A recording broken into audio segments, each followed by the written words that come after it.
Hi, friends. Thanks for joining me on the Money Girl podcast.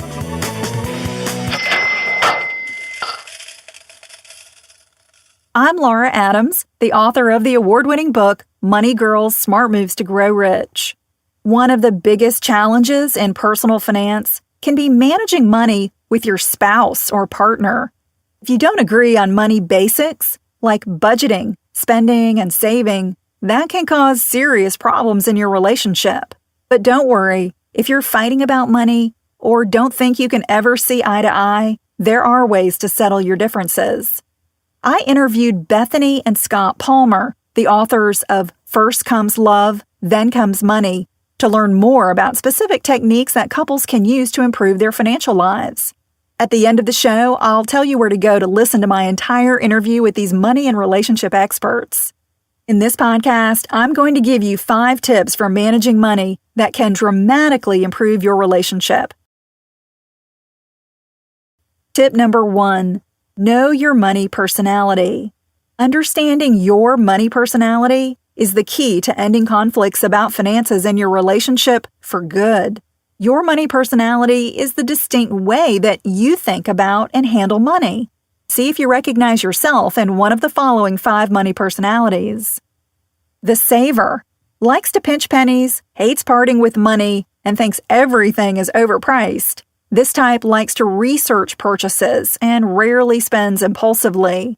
Savers are organized and trustworthy with money. The spender loves to buy for themselves and perhaps for other people as well, and gets a thrill from making a purchase, even if it's something inexpensive at a thrift store. Spenders live in the moment, buy on impulse, and don't differentiate between wants and needs. The risk taker gets excited about possibilities and is willing to lose money for the potential financial return of an investment or business opportunity. This personality type thinks conceptually and doesn't get hung up on the details. Risk takers can be impatient and make decisions without consulting others. The security seeker likes to plan for the future so they never have to experience a financial crisis. They're willing to sacrifice today so they can save, invest, and have adequate insurance to cover their needs tomorrow. Security seekers are very conservative with money and are never caught unprepared. And the flyer flies by the seat of their pants because they don't like to think about money at all. They're not motivated by money, rarely make financial plans, and are unorganized. Flyers may end up making financial decisions based on fear rather than good advice. Each person typically has 2 of the 5 money personalities, a primary and a secondary. To get clarity about your money dynamic as a couple, you should identify your own and your partner's money personalities. Tip number 2, have a money huddle. A money huddle is a regular meeting you should have with your partner where you talk openly about your money relationship. This is the time to discuss how to blend your money personalities into a system that satisfies both of you. You might have a 45-minute money huddle once a month over dinner, for instance. The purpose of a money huddle is not to crunch your budget numbers or to let tempers flare. It's to acknowledge your money personalities, discuss how you relate to money, and decide how to move forward as a couple. You should begin your financial conversation with the end in mind, which is an acronym for how to structure your money huddle. E stands for evaluate, N for needs, D for dream.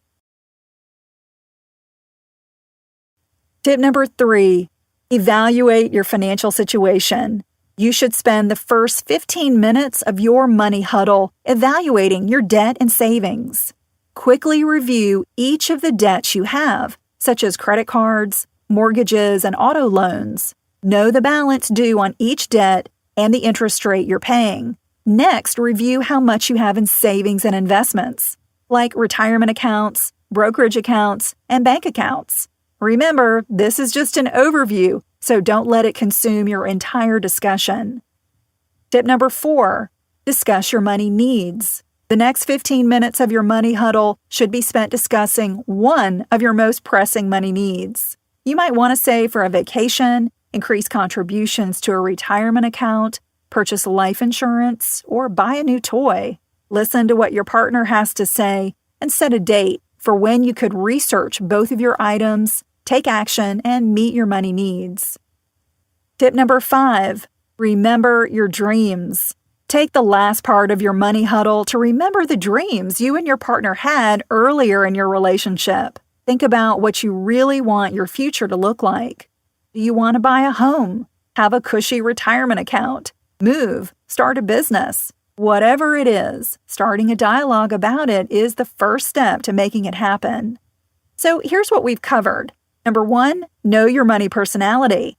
Number 2, have a money huddle with the end in mind. Number 3, the E and N stands for evaluate your situation. Number 4, the N stands for discuss your money needs. And 5, D stands for remember your dreams. Knowing your money personalities and having regular money huddles that begin with the end in mind is key to successfully managing money as a couple. I'm making my full interview with money and relationship experts Bethany and Scott Palmer available for download at smartmovestogrowrich.com. If you're having money problems or just want to know how to avoid them, be sure to listen. The advice is invaluable, and we also answer 2 questions that I recently received from podcast listeners who have serious money dilemmas in their relationships. To listen or download the audio interview, just go to smartmovestogrowrich.com. And while you're there, you can also download 2 free chapters from my book. If you like the tips you get in the Money Girl podcast, you'll love Money Girl's Smart Moves to Grow Rich. It tells you what you need to know about money without bogging you down with what you don't. It's available at your favorite bookstore in print or as an ebook for your Kindle, Nook, iPad, PC, Mac, or smartphone. On the Money Girl page at quickanddirtytips.com, you'll find more ways to learn about money and connect with me, like the free Money Girl newsletter, my social media pages, and where to email your money question. I'm glad you're listening. Cha-ching! That's all for now, courtesy of Money Girl, your guide to a richer life.